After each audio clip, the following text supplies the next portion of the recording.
I remember the first whisper like it was a blade sliding across my skin. Divorced and alone. The words weren't loud, but they carried a weight that crushed the room around us. I could see it in her eyes, Aunt Caroline's, wide with disbelief, lips pressed together as if to swallow the humiliation whole. The dinner party was crowded, chatter and clinking glasses forming a suffocating wall, but all I heard were the sharp edges of judgment. Every glance felt like a punch, every laugh at her expense a tiny dagger slicing deeper. I could see her trembling, trying to maintain composure, but the mask on her face betrayed the storm beneath. Her hands shook as she poured wine, the crystal trembling in her grasp. Her smile was forced, a fragile veneer over the humiliation eating her from the inside. I wanted to reach across the table to shield her from the eyes that pierced like knives, but I was powerless. My uncle's friends were relentless, whispering inside jokes I could only partially hear. Their punchlines landed with cruel precision, aimed squarely at her failed marriage. Each one made her shrink further, the designer dress that once made her glow now clinging to her like armor she had no strength left to carry. And then the camera flash went off mid-laughter. A single moment captured forever, a digital scar that would follow her for days, weeks, months. The picture spread silently, a mockery immortalized online, and I felt my stomach twist. Even from across the table, I could feel the suffocating weight of their whispers. It wrapped around her like a vice, squeezing confidence and pride into dust. Then came the words I will never forget. One of them said, loud enough for me to hear, "She really settled for less, didn't she?" Her lips quivered, eyes flicking to the floor. I wanted to scream, to tear into the room and demand they see what they had done. Instead, I watched, impotent as the world laughed at her misery. By the next morning, the humiliation had followed her home. Text messages pinged incessantly, screenshots of private moments forwarded without care, every notification a fresh cut. She retreated to her bedroom, slamming the door with a force that shook the walls. That slam carried more than frustration. It carried betrayal. This wasn't just embarrassment. This was blood-deep treachery from people who should have loved her. I heard her voice crack as she whispered to herself, barely audible, I did my best. There was no defiance, no fire left, only the raw ache of a woman abandoned by respect and kindness. It was clear then, everyone around her had turned against her. Friends, family, even casual acquaintances treated her suffering like entertainment. They cheered at her shame, dissected her life with cruel curiosity, and left her to drown in a pool of judgment. That night, I sat beside her, holding her hand, feeling her silent tears soak into my palm. The dignity she had carried her whole life lay shattered on the bedroom floor, broken in the space of an hour. I promised myself then, silently, that this humiliation would not stand. It would not define her. And I swore to her in that dark room that justice, sharp, deliberate, and unflinching, was coming. I remember when she first married Greg, how her eyes glowed with a kind of certainty only love can create. She believed in him with an innocence that felt almost sacred. I can still see her standing in the doorway of her old apartment, holding his hand, telling me, he's my forever. Back then, her trust was unwavering, untouched by the shadows that would one day consume her. It didn't take long for the cracks to show, small at first, subtle enough to dismiss. He'd make a joke at her expense, then soften it with, "Relax, I'm just teasing." He'd question her choices, then laugh and call it concern. The manipulation was woven delicately, disguised as affection, and she clung to the illusion because she wanted to believe in the love she'd chosen. Hunk? I couldn't stop remembering something her mother used to say, never ignore the red flags disguised as love. As a kid, I never understood it, but watching Caroline with Greg, those words came back like a warning I had failed to give. At night, when she thought no one was listening, I heard her whisper about the dreams she once had. Dreams she'd shelved somewhere deep inside. Dreams now buried under the humiliation of being belittled by the man who promised to cherish her. There were nights I sat quietly on her couch, watching her stare at nothing in particular, trying to steady her breathing. She never voiced the heartbreak directly, but the silence around her was loud, an unspoken confession of everything she endured. I began noticing the pattern, the times she compromised just to keep peace, the moments she forgave things no one should forgive, and every time she bent to accommodate him, Greg grew colder, more calculated, more certain she would never walk away. What? One day, while helping her clean out a drawer, I found the letters, unsent, unsealed, but heavy with truth. Pages filled with the pain she didn't dare share aloud.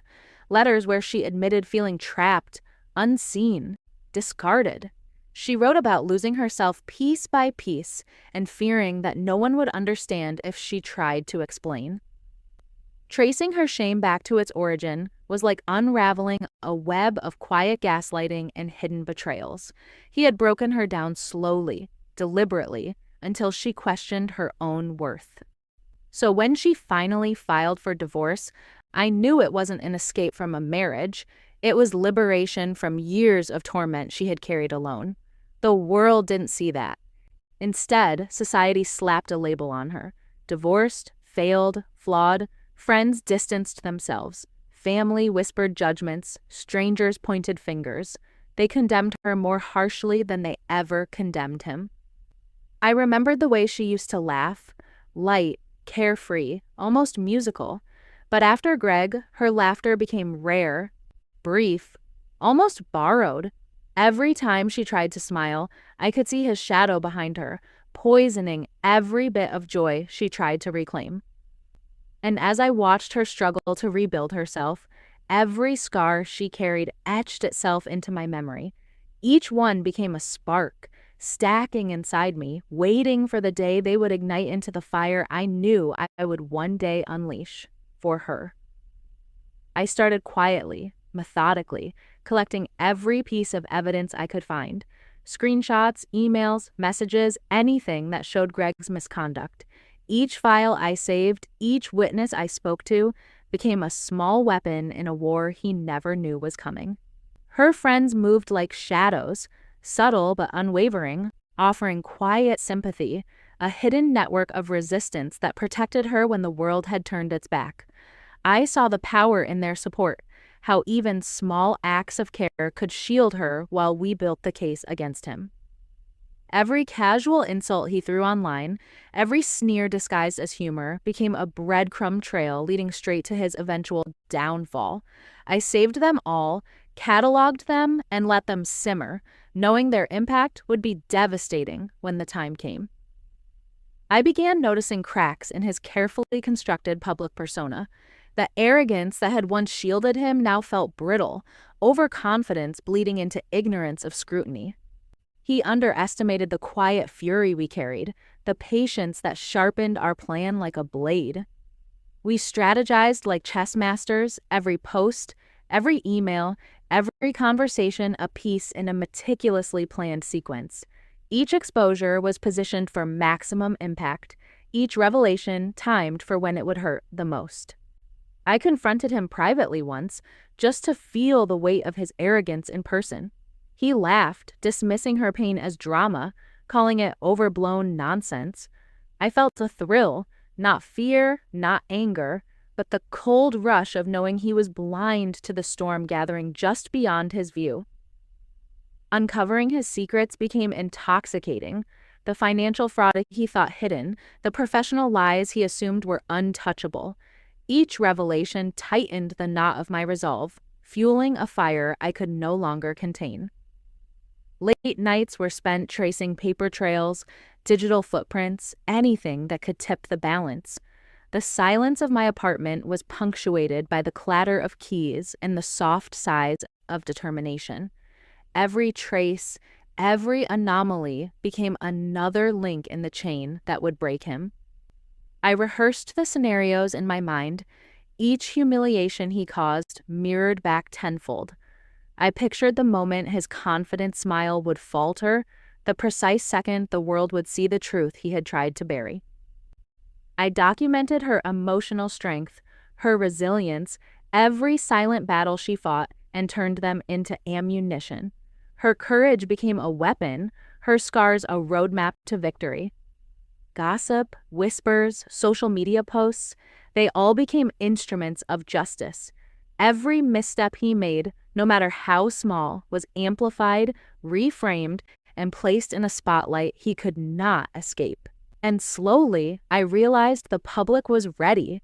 They were waiting for the unveiling, unknowingly craving the moment when arrogance would be punished. Timing was everything, and every piece of the puzzle was in place, ready to strike. The phone rang late at night, sharp and insistent, dragging me from sleep. On the line, a trembling voice, someone from Greg's office, spilled secrets I had only dreamed of confirming. Documents, emails, evidence of wrongdoing I hadn't yet uncovered. I held the phone tighter, heart pounding, adrenaline surging. The tide was turning, and I could feel it in my bones. When I handed Aunt Caroline the first proof, I saw a flicker of something I hadn't witnessed in years, her eyes lighting up, wide with recognition, validation, relief. This was more than documents. This was the truth she had been denied, the acknowledgement of years of silent suffering. I dug deeper. Hidden bank accounts, secret deals, professional lies, all the threads of his arrogant facade unraveled in my hands. Every secret he had guarded so fiercely now shone under a harsh, unyielding light. A lawyer friend quietly joined our cause, methodical and meticulous, ensuring every legal foundation was solid, unassailable. There was no margin for error. We would strike with precision. Then Greg called her. Unexpected, arrogant, smug. His smirk was audible even through the phone, his confidence unshaken. He had no idea that the world he controlled with whispered lies and fear was moments from collapse. We traced every threat, every lie, every cruel, deliberate act he had orchestrated to humiliate her. Nothing escaped our scrutiny. Every insult, every manipulation became a tool against him. I felt the shift in the air, subtle at first, a tremor. The predator, once untouchable, untamed, was realizing for the first time that control was slipping. His arrogance faltered, though he tried to mask it, though he tried to command the room that was no longer his. Public records, insider information, and digital breadcrumbs combined, forming an unstoppable wave. There was no hiding from it. Every secret, every lie converged into a single force aimed squarely at him.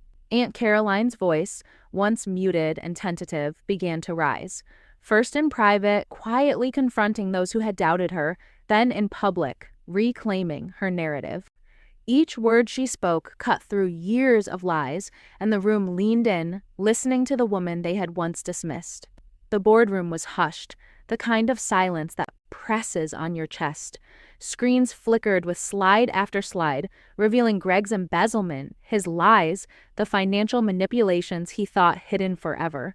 I watched him flinch, each new piece of evidence a strike to his carefully constructed arrogance. Every witness statement, every discrepancy exposed the truth with surgical precision. The news spread like wildfire.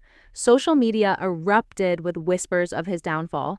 Trending hashtags painting a picture of the man who had humiliated my aunt finally facing consequences. I could almost feel the weight of public judgment pressing down on him. Then came the moment I had been waiting for. Aunt Caroline stepped forward, standing tall, voice steady, piercing through the murmurs. She confronted him directly, naming every betrayal, every insult, reclaiming her dignity in a space that had once echoed with her shame. His colleagues, once allies and enablers, began to distance themselves. Their avoidance was palpable. His reputation, built on arrogance and manipulation, crumbled like sand through fingers, leaving only the hollow man beneath. Legal actions concluded swiftly, ensuring restitution, accountability, and a permanent mark on his career. The paperwork was final, the signatures complete. Justice had been served not with vengeance, but with a law wielded like a scalpel. I felt it then, the thrill of justice coursing through me, tempered by the gravity of all she had endured. Every sleepless night, every tear shed in silence, every word dismissed. This was the reckoning. Every insult he had ever hurled about her divorce, every whisper of judgment echoed back at him now, silenced by undeniable truth. Social circles shifted. Those who had once mocked her were confronted, some publicly, some privately, but all aware that the scales had finally balanced.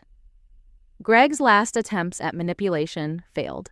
His calls went unanswered, his apologies meaningless, hollow gestures that could never undo the humiliation he had caused or the exposure he now faced. And then, for the first time in years, Aunt Caroline smiled genuinely. It wasn't a fleeting or cautious smile, it was full, unguarded, victorious. The room seemed to breathe with her, filled with quiet triumph, the kind that comes from reclaiming every ounce of dignity that had been stolen.